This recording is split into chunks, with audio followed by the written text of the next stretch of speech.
Nếu chư bát giới truyền lại thần thông thiên cương tam thập lục biến cho Tề Thiên Đại Thánh, thì sức mạnh của Tôn Ngộ Không sẽ chấn động đến thế nào? Hậu quả của việc này chắc chắn sẽ vô cùng chấn động tam giới.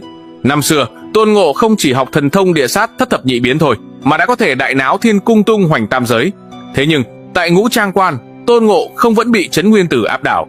Chiêu thức tụ lý càn khôn của Trấn Nguyên Tử chính là một trong những thần thông thuộc thiên cương tam thập lục biến. Nhiều người thắc mắc rằng chư bát giới cũng biết thiên cương tam thập lục biến, vậy tại sao thực lực của chư bát giới lại yếu đến như thế? Thực ra nguyên nhân là vì thiên phú của chư bát giới có hạn, lại lười biếng không chịu chăm chỉ tu luyện nên không lĩnh hội được tinh túy của thần thông thiên cương tam thập lục biến này. Cùng là thần thông thiên cương tam thập lục biến, nhưng năng lực nghênh chiến của Trấn Nguyên Tử và chư bát giới hoàn toàn không cùng đẳng cấp. Nếu năm đó Tôn Ngộ không học thiên cương tam thập lục biến, thì đừng nói là Trấn Nguyên Tử, ngay cả Quan Âm Bồ Tát Tề Thiên Đại Thánh cũng chưa chắc để vào mắt đến.